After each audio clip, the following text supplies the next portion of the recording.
Fala família! Estamos começando mais um podcast Nova Aliança. E olha, é um tempo tão precioso, esse tempo que nós passamos juntos.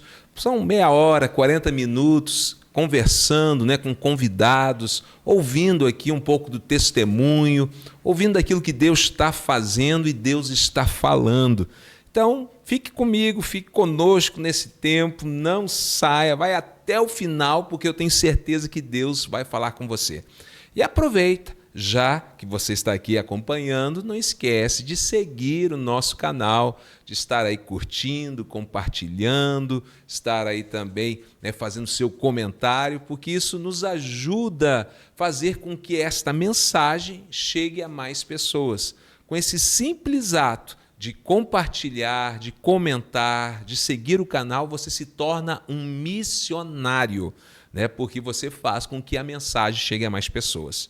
E hoje temos a alegria de receber a missionária Rosenir. Tem um testemunho tremendo, uma história de vida, de superação maravilhoso. E eu tenho certeza que Deus vai falar muito com você aqui nesse podcast. Vamos lá? Como é que você está, Rosenir? Tudo bem? Tudo bem, graças a Deus. Mais um ano, né? Mais um ano. Pois é, começando 2025, né? Graças a Deus. Começando já pregando o Evangelho, né? Graças a Deus. Não paramos, né? Não paramos. Não paramos. Que bom, viu? Fico muito feliz de te receber aqui com a gente, viu? Uma Nesse honra. podcast. Para nós é uma alegria. Obrigado mesmo, de coração, viu?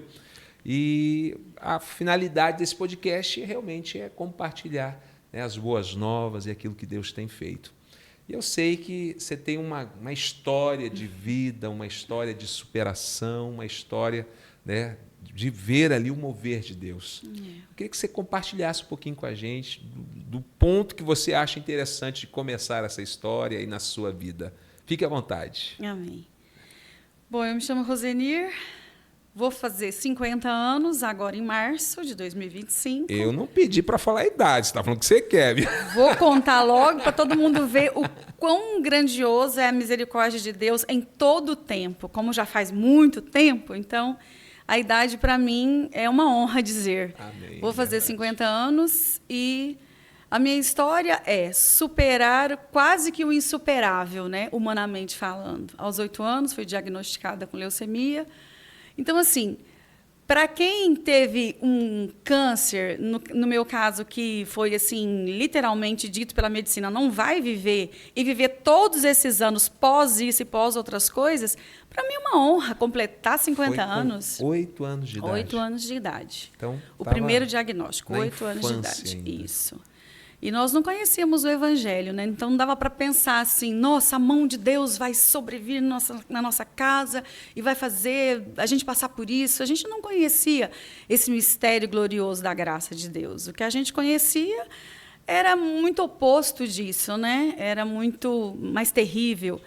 Mas foi através disso que o Senhor Jesus teve abertura na minha casa, porque, ao contrário do diabo que vem como ladrão, que entra a porta dentro, sem avisar, o Espírito Santo, o nosso Deus, ele bate a porta e pergunta, me deixa entrar? E foi isso que Deus fez através do câncer na minha vida. Eu entendo dessa forma. Foi assim, ele bateu na porta através do câncer e, graças a Deus, os meus pais tiveram consciência para abrir e convidá-lo para ele entrar. E daí por diante é que o Senhor começou a trabalhar na limpeza primeiro. Primeiro ele limpou a casa, primeiro ele expulsou o que tinha de ruim, para depois ele fazer morada e começar a manifestar a graça dele através da misericórdia. Então, na verdade, foram duas coisas acontecendo ao mesmo tempo, como você disse. O espiritual, Isso. Porque vocês não conheciam o Evangelho, não conheciam a palavra de Deus. Isso, exatamente. Então foi necessário ali uma transformação dentro da sua Primeiro, casa. isso. E assim também o milagre no seu físico. Isso. Primeiro Deus limpou a casa. Hoje a gente entende que foi assim, mas durante o processo a gente não entendia isso. Eu, como criança, o médico falava, eu só entendia a palavra morte. vai morrer, mas eu estou bem, como é que eu vou morrer? Eu não quero morrer. Eu quero brincar, eu quero correr, eu quero crescer, eu quero ser como as outras crianças. E quando a gente foi levado para a igreja através da minha tia, que até hoje é viva, está debilitada, mas ela é a irmã mais velha do meu pai. Então, assim, ela já servia a Deus nesse ministério do Evangelho Quadrangular. Então, foi uma coisa muito bonita. Por quê? Porque minha tia tentava falar de Jesus para o meu pai e ele nunca se atentava. Não, eu já tenho outro caminho, eu já tenho outra escolha, não quero. Então, ela sempre tentava, só que sempre tinha uma resistência. Aí, nessa situação, meu pai recorreu à minha tia, porque se lembrou que ela sempre dizia, a frase da minha tia era, o meu Deus é superior a todos os outros. Tudo que é impossível para todos os outros, para o meu Deus não é. Meu pai se lembrou dessa frase. E quando meu pai recorreu a ela, meu pai fez uma barganha, vou colocar dessa forma. Porque meu pai disse assim, ó, se esse teu Deus for tão poderoso para não deixar minha filha morrer, eu quero conhecê-lo. Então, foi uma colocação, assim, eu digo assim, foi uma barganha inteligente, vamos colocar assim. E, através disso, tudo começou a ser trabalhado, mas foi trabalhado minuciosamente. Por quê? Porque, para os meus pais não conhecer nada do Evangelho, só tinha ouvido falar, talvez visto alguma coisa diferente na vida da minha tia, em manifestação da graça, mas não tinha sentido uma experiência. Então, era tudo muito novo, era tudo muito estranho, era tudo muito esquisito para a gente. Então, quando a gente foi para o culto a primeira vez, eu, como criança, eu olhava o grupo de criança cantando, eu falava, eu quero cantar igual essas crianças. Eu já sentia motivada a fazer parte daquilo. Só que, quando o pastor começava a fazer uma oração pela família, o diabo se manifestava na vida da minha mãe, era tão escandalosa aquela cena, que meu pai, muito tímido, meu pai é tímido até hoje. Acho que eu puxei para ele. Estou aqui, mas estou com vergonha. Meu pai, ele se retraía e falava, eu não vou voltar mais aqui, eu não quero ver essa cena. Era uma manifestação muito feia. Então, através daquilo... Houve todo um processo de libertação. De libertação, então. Foi necessário. Esse trabalho foi necessário. Minha casa estava suja, minha casa estava infestada de demônios. Foi necessário Deus agir daquela forma. Então, quando Deus começou a fazer essa limpeza, e o meu pai recuava, a minha tia falava, se você continuar firme lá na frente, você vai ver o quão Deus é poderoso através da vida da sua filha. Então, na verdade, Deus usou uma estratégia de propaganda, tipo assim, eu vou te provar na prática quem eu sou. E foi maravilhoso, porque foram 2 anos de campanha da igreja, Ministério do Evangelho Quadrangular. Foram 2 anos contínuo.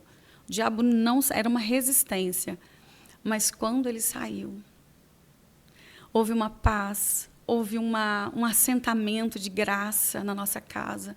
Nós entendemos que aquilo, sim, aquilo era o Evangelho, aquilo era Cristo.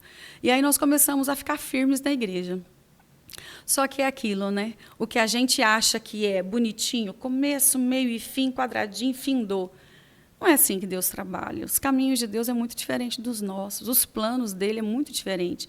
E eu acho que Deus gosta daquela colocação assim, eu sou surpreendente. Ele gosta de mostrar isso para a gente. Porque a gente sabe disso, sabe, mas a gente esquece no momento da dor. Quem vai lembrar que Deus é surpreendente e que Ele está trabalhando nos detalhes pequenininhos? A gente não vai lembrar disso na hora da dor. Na hora da dor, a gente quer um socorro imediato. A gente não quer uma palavra profética de vai ficar tudo bem. A gente quer arregaçar as mangas e arrancar aquela dor da gente.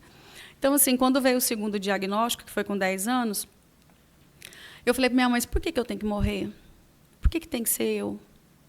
E hoje ainda brinco com a minha irmã, olha, eu te amo, mas as minhas palavras na época foram duras. Por que a minha irmã não morre primeiro do que eu? Ela é mais velha. Então, assim, o quão era doloroso ouvir, você tem que morrer? Não tenho que morrer, eu não quero morrer. Então, assim, foi um processo todo, um processo plantado dentro de nós de graça mesmo, em cada um de nós, de graça. Então, foi um tempo que eu acho que Deus abriu o céu e falou, eu vou trabalhar nessa casa, em um por um, com a minha graça, para lá na frente eles verem literalmente o meu poder através de uma situação tão ruim, tão negativa. E aí Deus começou a trabalhar de ano em ano. Aos 14 anos eu tive, né, a evolução para mocinha, veio a primeira hemorragia da menstruação, só que a gente achava que era normal, e na verdade era o meu corpo dizendo, olha, vou tirar o sangue todo para fora, vou jogar para fora. E aí nós corremos de novo na medicina, e medicina de novo disse, não tem jeito. Então, assim, era desgastante, porque eu já não tinha feito passo a passo, eu já não tinha aceitado, eu já não tinha renunciado, tipo isso, sabe? Minha casa já não estava coberta, já não tinha todo um mistério da graça de Deus ali, por que tinha que continuar? Então, aí foi desanimador, sabe? Foi assim, Deus não me ama, não, ué. Deus ama o resto da humanidade, a mim não. Deus escolheu o restante. Aí eu ouvi uma palavra uma vez, num culto de adolescentes, e eu nunca mais me esqueci, que Deus não fazia acepção de pessoas, que Ele era pai, não era padrasto, foi até feita essa colocação, e que Ele era amável. Aquilo, em vez de assentar dentro de mim como um conselho bom, uma coisa agradável, não, realmente eu preciso estar ciente da graça de Deus, eu vou confiar. Aquilo veio como uma bomba dentro de mim, não, então ali eu tive certeza. Não, se Deus é amável, Ele ama fulano, beltrano, cicrano, menos eu. Porque o que me deixava entristecida, diz que a gente não pode ficar triste com a bênção dos outros. Eu ficava.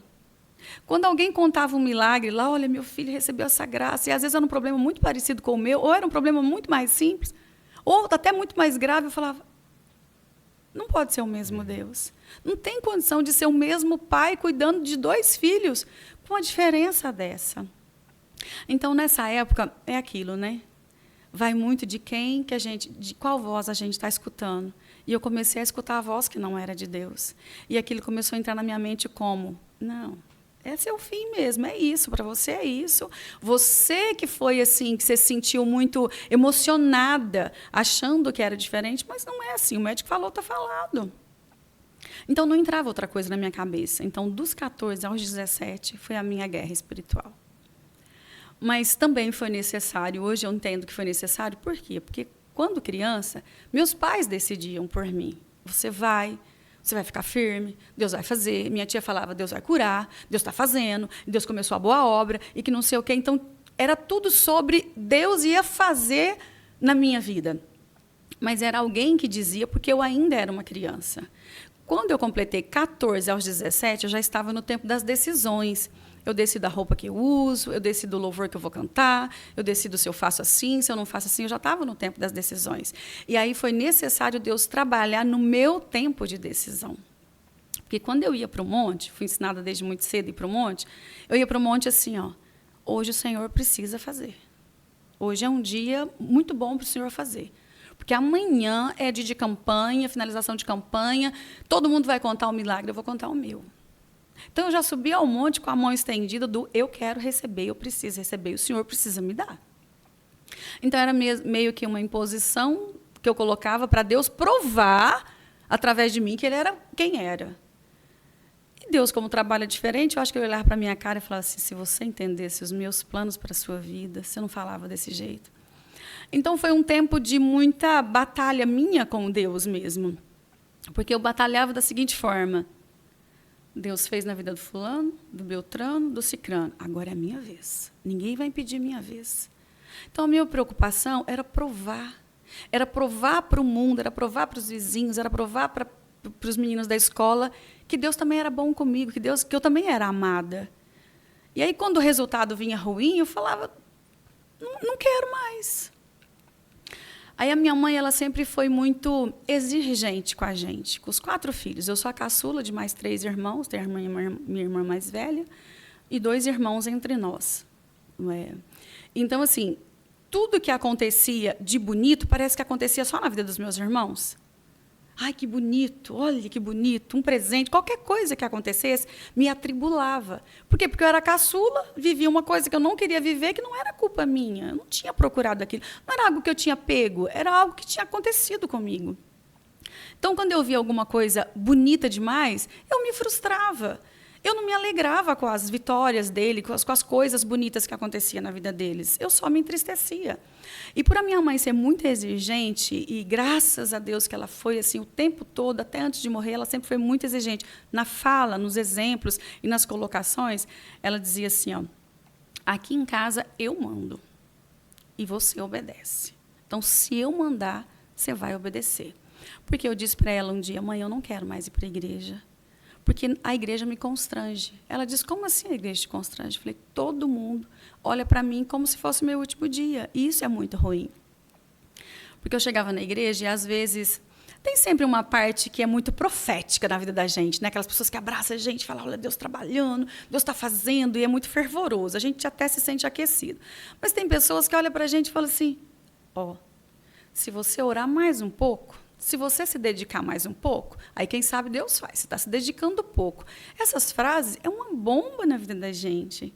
Porque a Bíblia manda a gente amar o nosso próximo como a nós mesmos. Então, assim, se eu estou liberando uma palavra dessa, poxa vida, o que eu estou fazendo com uma vida dessa? Eu não estou amando ele como a mim mesma. Verdadeiramente, você falou, assim, tudo que você falou até agora é muito impactante, né? Tudo mexe demais com a gente, porque mexe com perguntas que surgem no interior de qualquer pessoa, né? Isso que você acabou de falar agora, exatamente, uma postura que aí cabe a nós do lado de cá, né, da igreja, dos irmãos, é muito importante a gente ter esse discernimento, né? Que tudo tem um propósito de Deus, tudo tem um mover de Deus, e a gente não pode julgar o caso. Como você falou, pessoas que julgavam se esforçar mais. Ou será que tem algum pecado aí escondido que você ainda não pediu, né? Enfim, fica julgando, né? E isso é terrível, né? Então, do lado de cá, né? Falando com os irmãos que estão do lado de cá, ter essa sabedoria, ter essa sensibilidade, né? É muito importante, né? Como a minha mãe dizia, se vai falar algo ruim, silencie-se, né? Porque é melhor. O silêncio também é uma bênção. Então, assim, nós precisamos vigiar muito. Hoje, eu procuro vigiar muito quando eu vejo alguém numa situação delicada. Por quê? Porque pode ser o trabalhar de Deus de uma forma tão diferenciada que vai ser preciso ela passar pelo processo de todo o vale.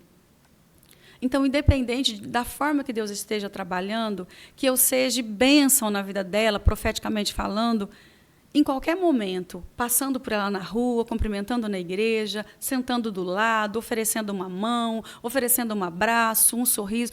Eu acho que esse é o papel da igreja. Chorar com os que choram, né? Não é para você ficar julgando, ficar falando. Não, se for o caso, chore junto, é o suficiente. É o suficiente. Chore junto, ore junto, sim. Diga, conta comigo, se você precisar, qualquer hora, liga para mim. Estou disponível. Então, eu vivi esse período, que é um período... É um jeito delicado de falar sobre isso, mas foi algo que eu vivi. Então, foi duro para mim ouvir aquelas frases.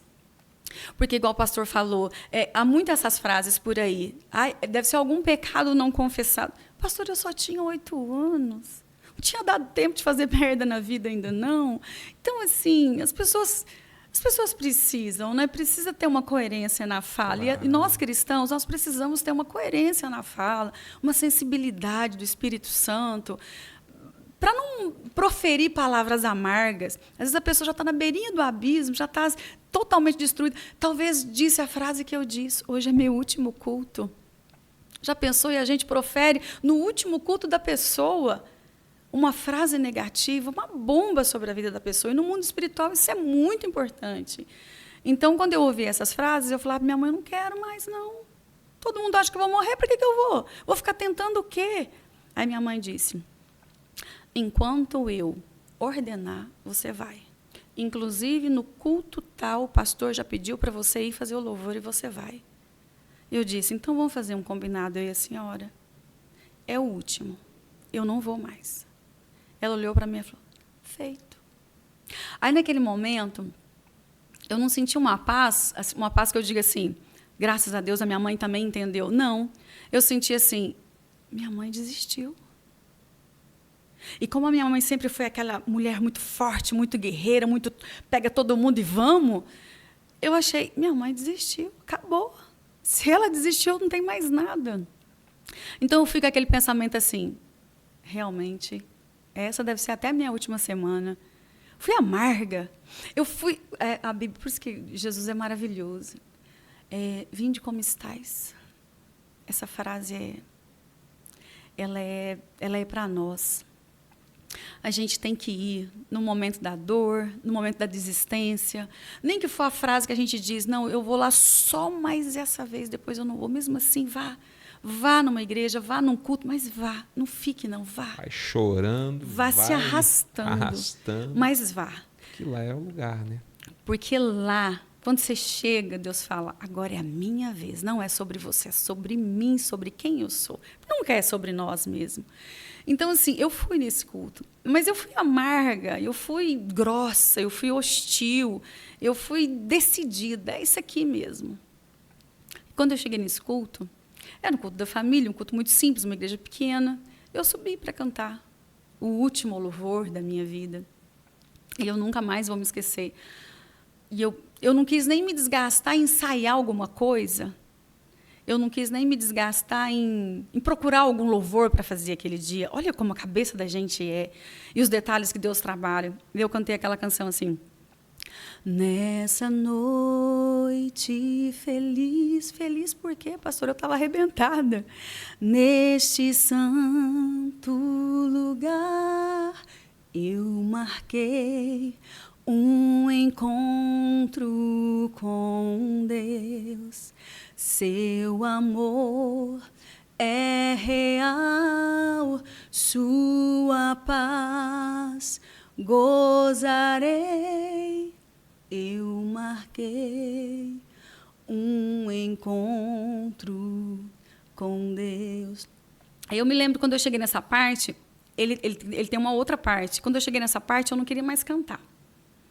Eu não queria mais cantar porque eu sempre fui muito vergonhosa. Quem gosta de cantar é minha irmã que adora, ela canta, e ela se empolga, e ela prega, e é maravilhoso. Eu não, eu sempre fui muito arredia, eu gesticulo para perder um pouco da timidez. E aí eu me lembro que tinha o restante da parte para cantar, e eu não queria muito terminar, eu queria terminar ali. E a igreja continuou cantando a outra parte, eu tive que continuar na marra. Que fala assim, basta que me toque, Senhor, pra minha alma cansada vencer. Se a noite escura está, sua mão me guiará. Aí eu já terminei o restante com a voz embargada e arrebentada. Basta que me toque, Senhor. Então, assim, isso aos 17, em cima de um altar no último culto da minha vida. Eu não escolhi a canção para fazer esse momento e Deus escolheu por mim a canção da minha vida. Então, essa canção, eu canto até hoje. Chego nos lugares de ministro sobre ela. Porque, na verdade, o que eu precisava era reconhecer quem Deus era. E dos 14 aos 17, era sobre mim, não era mais sobre a minha casa. Era sobre a decisão que Deus queria que eu tomasse. Porque eu me vi nos cultos, nas campanhas, em todos os lugares que fazia campanha, de um dia até o final, eu estava em todas. Tudo era culto de manhã, tudo era sobre o que eu queria receber. E, na verdade, o que Deus estava perguntando para mim, nesse tempo todo, e eu não tinha entendido, era, você confia em mim? Não era sobre o poder dele que eu queria que ele provasse. Era sobre a confiança de um pai, se eu confiasse nele. E eu não me atentava a isso. Eu queria era receber, ele não era poderoso para fazer. Então, na verdade, eu estava buscando o que ele tinha para me dar. E ele queria que eu entendesse que a presença dele era mais preciosa do que o benefício da bênção, do milagre. Então, eu precisava entender isso. Foi um tempo muito difícil. Foi um tempo de muitos desafios. Foi nessa época que eu descobri que o meu rim esquerdo paralisou. E eu fui parar no médico, e o médico disse que ia fazer uma cirurgia, ia retirar. Minha mãe disse, não vai tirar porque eu sei que o Deus que nós servimos está fazendo a boa obra, ele vai completar essa obra um dia. E, então, assim, foi ficando mais doloroso, sabe? O meu organismo ele foi cedendo e foi ficando mais doloroso. E é ruim porque, se Deus está fazendo na vida de todo mundo, e na vida de alguém ele não está fazendo, gente, é muito natural que essa pessoa vai sofrer muito. Mas esse sofrimento, ele nunca vai ser além do que Deus já estipulou. Então, no momento que a gente fala assim, agora acabou, ele vem com um abraço gostoso, abraça, aconchega a gente, e a gente fala assim, não, dá para lutar mais um pouquinho, dá para esforçar mais um pouquinho, ainda dá tempo. Aí eu comecei a sentir esse renovo, essas pequenas mudanças em mim, e eu comecei a dizer para Deus, se a minha vida for toda sua, o câncer vai embora? Se tiver alguma coisa que eu não tenha entregado e eu entregar, aí eu fui participar de uma campanha que era entregue tudo no altar. Eu questionava, mas eu já entreguei. Entreguei minha vida, eu aceitei Jesus, meu nome já está no livro da vida, como é sempre pregado. Então, assim, não tem mais nada para eu entregar. E tinha sim. O que eu tinha feito de entrega era através da palavra dos meus pais, da ordem dos meus pais. Meus pais tinham se convertido. E é aquilo, né? Filho de crente não é convertido ainda. A gente precisa ter esse momento de entrega particular nosso. E eu comecei a falar com a minha tia sobre isso. E eu me lembro de ter perguntado para ela, tia, será que tem alguma coisa que eu ainda tenho que fazer? Ela olhou para mim e falou assim, você já se entregou a Deus? Eu falei, já, a mãe, aquele dia, levou todo mundo para o altar, a gente já se converteu naquele dia, não foi assim? Ela falou, estou perguntando sobre você. Aí eu falei, eu preciso fazer isso? Ela falou, o que você acha que você quer fazer? Eu falei, eu vou fazer isso. Aí, nesse culto, que era entrega tudo no altar, eu fiz isso. Eu falei, Senhor, eu te convido para entrar. E eu te convido para entrar de uma forma que eu nunca mais quero que tu saias. Tu vai preencher todos os espaços da minha vida. Pastor, eu sempre fui muito magrelinha. Hoje eu sou mais gordinha, né? Estou precisando emagrecer. Mas eu sempre fui muito magrelinha. Aos 17 anos, eu pesava 52 quilos. Já tinha essa altura. Então, eu sempre fui muito raquitezinha. Então, assim, eu falava assim, Senhor, todo espaço que tiver aqui, o Senhor vai preencher. E eu me lembro de eu ser muito magrinha. E eu olhava e falava, nossa, não tem nem carne aqui para Deus preencher, não tem nem espaço. Então, assim, eu falei para Deus, o Senhor vai preencher tudo. Tudo em mim é o Senhor que vai preencher, não vai sobrar um espaço vazio. Aí eu tenho certeza que o câncer não vai resistir. Foi a melhor oração da minha vida. Porque eu acho que ali Deus falou assim, agora ela confia em mim. Pastor, daquele ano para frente, eu passei a... Hoje eu entendo que foi isso que eu fiz. Eu passei a ter paz no meio da dor. Eu já não ligava mais com as frases, com as colocaçõezinhas bobas. Ah, se não fez ainda, porque Deus está de olho em alguma coisa que você fez de errado aí, não é possível. Você está com pouca fé, ora mais firme, faz uma campanha de mais dias, faz jejum de Daniel, faz não sei o quê. É o chás da vida. E depois desse tempo, eu comecei a descansar, eu ia para a igreja em paz. Eu já não ia mais na busca, eu ia mais para adorar mesmo, então eu passei a cultuar. E teve até um comentário ruim, que eu me lembro de uma irmã ter olhado para mim, a irmã do coque. Ela olhou para mim e falou assim, parece que você desistiu. Não te vejo mais nas campanhas, não te vejo mais no monte, não te vejo mais fazendo jejum, seu nome não está mais no relógio de oração. Olha a observação. Seu nome, a gente tinha um muralzinho do relógio de oração, porque não era WhatsApp ainda, né? Muralzinho. Seu nome não está mais nos murais da oração? Eu não estou te entendendo, não? Você desistiu? Eu olhei para ela e falei, não, agora eu estou em paz. Se Deus tiver um plano para findar a minha vida, Ele vai findar a qualquer hora mesmo. Agora, se Ele for cuidar para eu permanecer, não preciso fazer mais nada. Agora, eu só vou agradecer. Então, meus cultos passou a ser agradecimento. Pelo que eu estou entendendo, e isso é lindo demais, até então você ia na igreja basicamente para buscar o seu milagre. Só.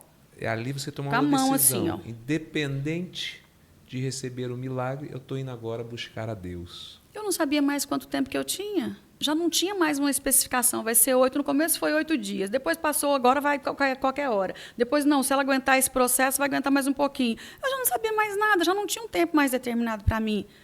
Então, assim, eu estava me ferindo demais, ouvindo tudo aquilo e deixando aquilo entrar. E estava começando a semear guerra dentro de mim. Então, na verdade, eu estava desconfiando da pessoa errada. Eu tinha que desconfiar de mim. Não, gente, eu não posso agir desse jeito. Mas, no momento das nossas guerras, a gente não entende dessa forma. A gente está cego, querendo receber aquela vitória. E Sim, isso segue a gente. Nesse momento que você sentiu paz, foi no momento que você libertou disso. Aí eu ia para os cultos, e aí não me importava que hora que era, quem estava pregando, se estava bonito, se não estava, se cantou desafinado, se cantou em tom errado, já não estava mais ligando para nada. Teve uma hora que eu achei realmente, será que eu estou desistindo? E, na verdade, não, eu estava lá celebrando com tudo e todos, contava a benção, isso mesmo, glória a Deus. Eu já não sentia mais aquela dor de ver alguém contando o testemunho que eu queria contar, mostrando um papel, naquela época tinha muito isso, está aqui o exame, Deus curou. Eu falava, eu nunca vou fazer isso, eu nunca vou pegar um papel e provar para a igreja que eu estou curada. Então, assim, eu comecei a viver tranquila. E o tempo foi passando, passando, passando. Aí eu comecei a tomar conta de departamento de louvor da igreja, me tornei corista, entrei no circo de oração. Falei, eu não sou casada não, mas eu quero entrar no circo de oração. Porque eu tinha sede de fazer só aquilo. Eu queria fazer só aquilo. Tanto é que na minha casa todo mundo canta. E a gente tem um prazer muito grande de reunir a família, falta a voz da minha mãe hoje, claro, e cantar, né? Então, meu irmão toca violão e a gente vai cantando, faz uma divisão de voz, e ali a gente vai celebrando e cantando. Então, eu entendi que era isso, era sobre isso. Era sobre descansar no Senhor, entregar e confiar. Eu estava só entregando, eu não estava confiando. Esse versículo é muito importante na minha vida. Entrega e confia. São duas coisas muito diferentes. Então, só entregar é aquilo que a maioria das pessoas fazem.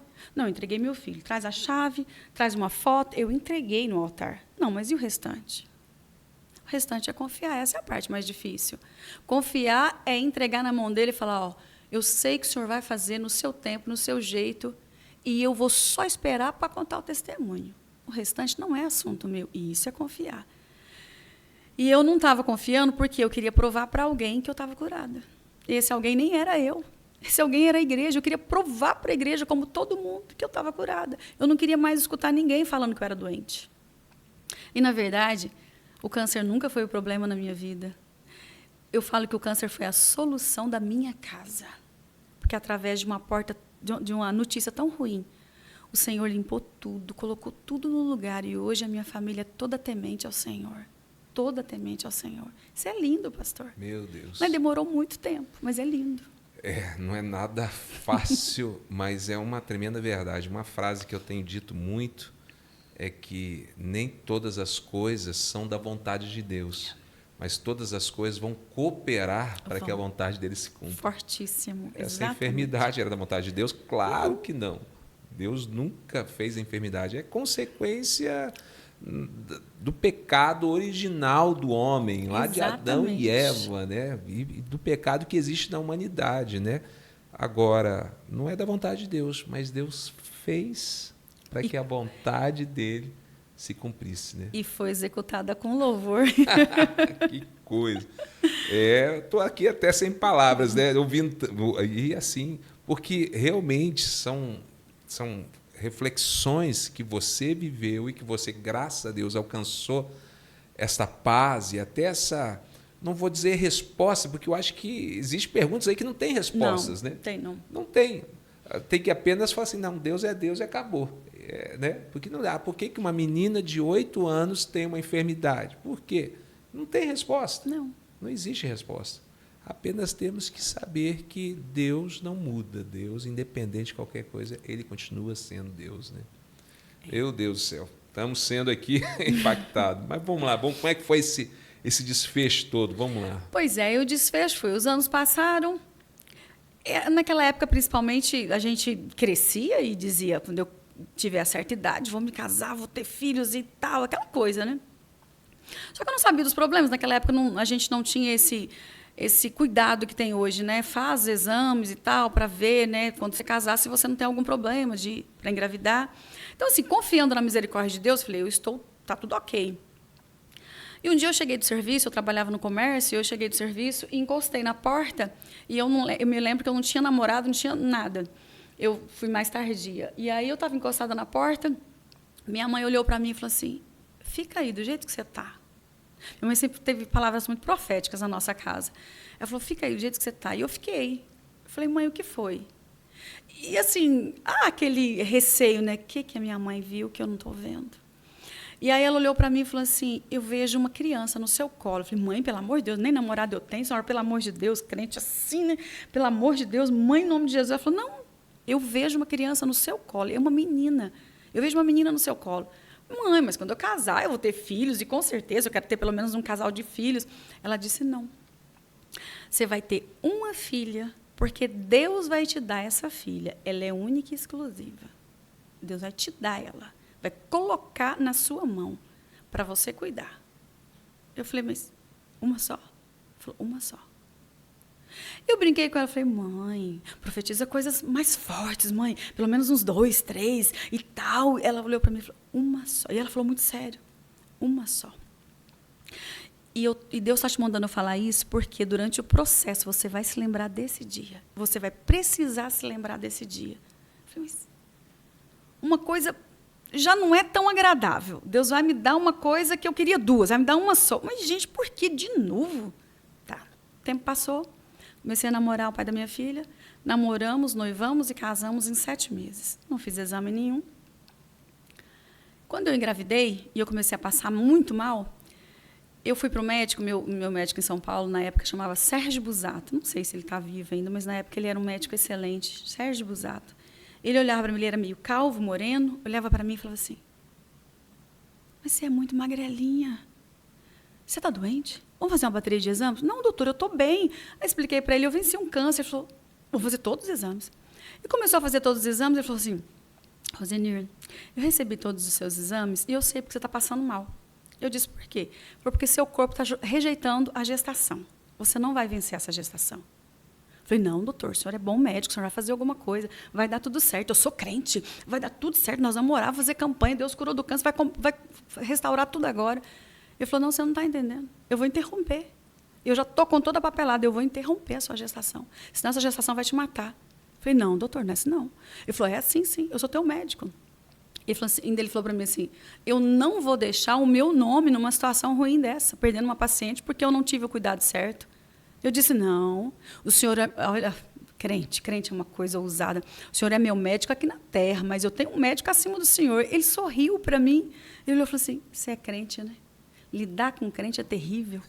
Eu falei, não, doutor, espera aí, quanto tempo eu tenho para decidir? Ele falou, não, eu vou te internar, já estou com pedido de internação, vou te internar e a gente vai começar o procedimento. Eu estava indo para o 3º mês. Ele falou assim para mim, inclusive, você tem disponibilidade para ser internada agora? Eu falei, não. Eu nem me lembrei que eu tinha um marido para ter responsabilidade com ele, eu lembrei da minha mãe. Eu falei, eu vou na casa da minha mãe, eu preciso de tempo para ir na casa da minha mãe. Ele disse, eu te dou 1 hora e eu já te espero. Eu fui na casa da minha mãe. Quando eu cheguei na casa da minha mãe, ela olhou para mim e falou assim, senta. E eu sentei. E era um climinha assim, gostoso. Ela olhou para mim e falou assim, você veio para nós orarmos, não foi? Eu falei, mãe, eu só queria entender. Por que Deus faz um milagre tão bonito, depois permite um outro milagre tão bonito da multiplicação da minha vida, e agora ele ordena que o médico me disse que vai interromper.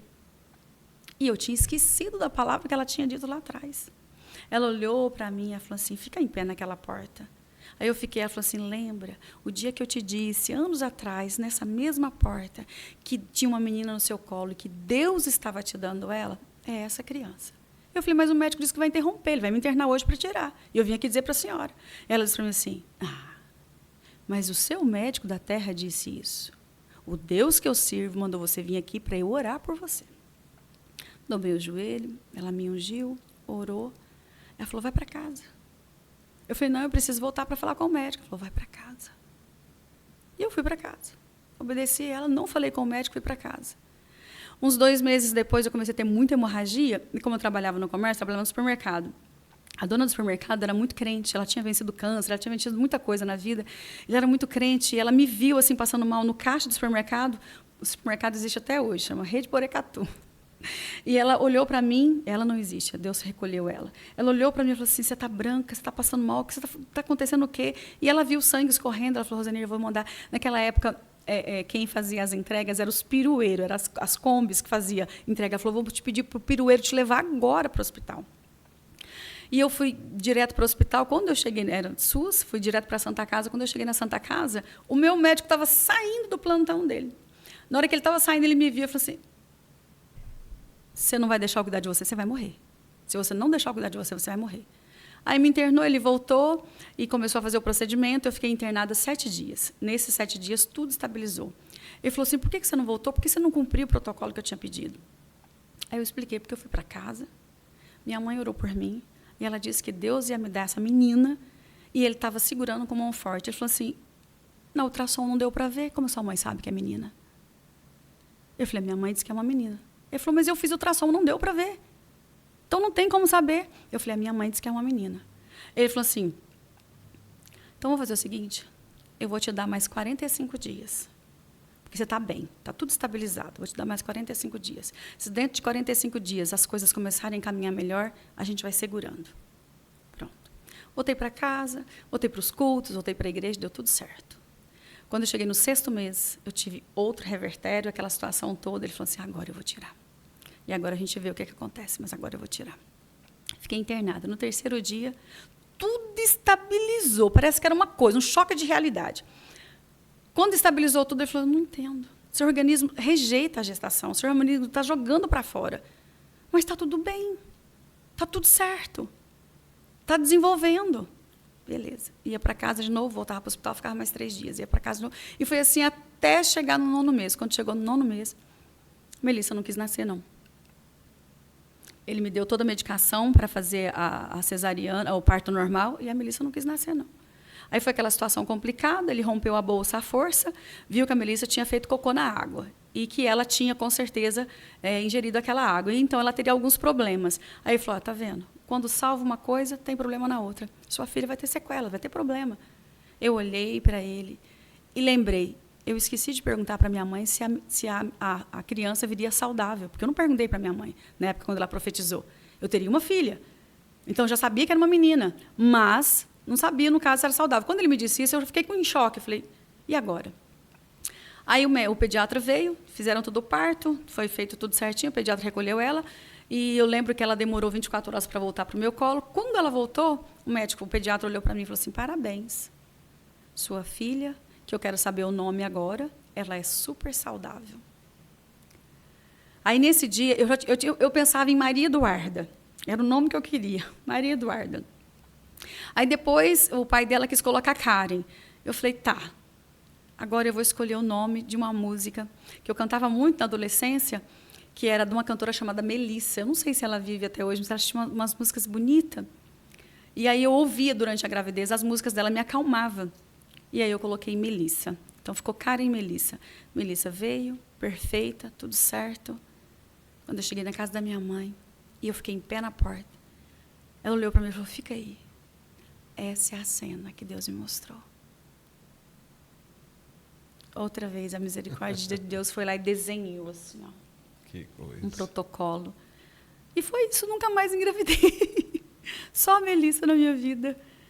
Então, pastor, Deus já tinha esse plano de hoje, de 2025, ele já tinha lá atrás. Em 1975, ele olhou e falou, a história dela vai ser essa. Ela vai lutar, vai espernear, vai chorar, vai guerrear, vai querer desistir, vai para os cantos da vida, vai ter um monte de trauma na cabeça, mas eu vou mostrar para ela todo dia, constantemente, que ela só precisa descansar nos meus braços. Hoje eu entendo isso com muito, muito temor. Eu aprendi a viver o Salmo 91. Aquele que escolhe habitar no esconderijo do Altíssimo, na sombra do Onipotente poderá descansar.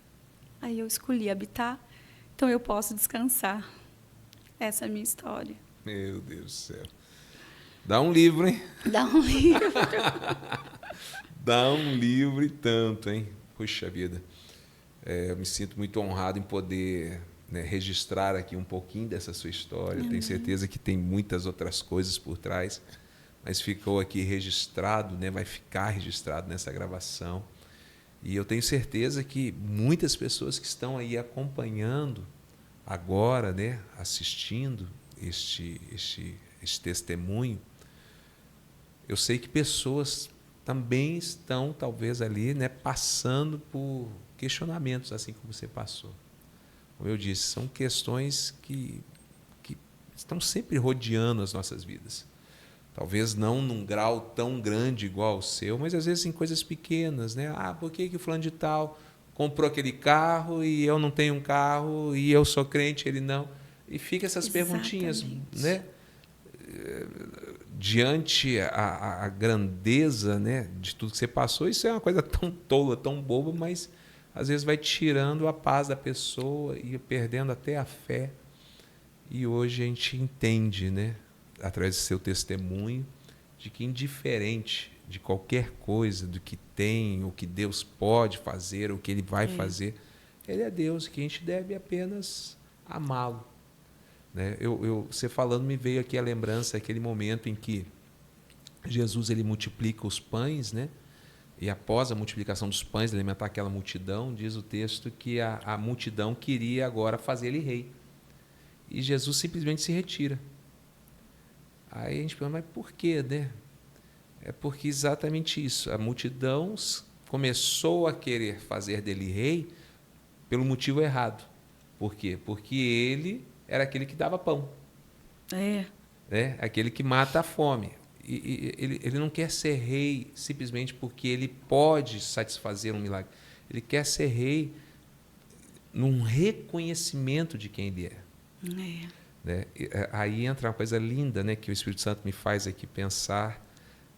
Eles queriam fazer rei porque viam nele um padeiro. Fazia o pão para matar a tua fome. Mas Jesus lá na frente disse, eu sou o pão. O próprio. Né? Vocês estão buscando eu como padeiro, mas eu quero que vocês me vejam como o próprio pão. Não importa o que pão. Vai matar a fome sempre. Né? Exato. Então, muitas pessoas às vezes buscam Deus como aquele que pode fazer um milagre, mas Isso. Ele é o milagre. Eu sou a prova disso. Eu buscava assim, ó. E Deus falava para mim, minha graça te basta, confia, descansa. O plano para 2025 é perfeito. Glória a Deus.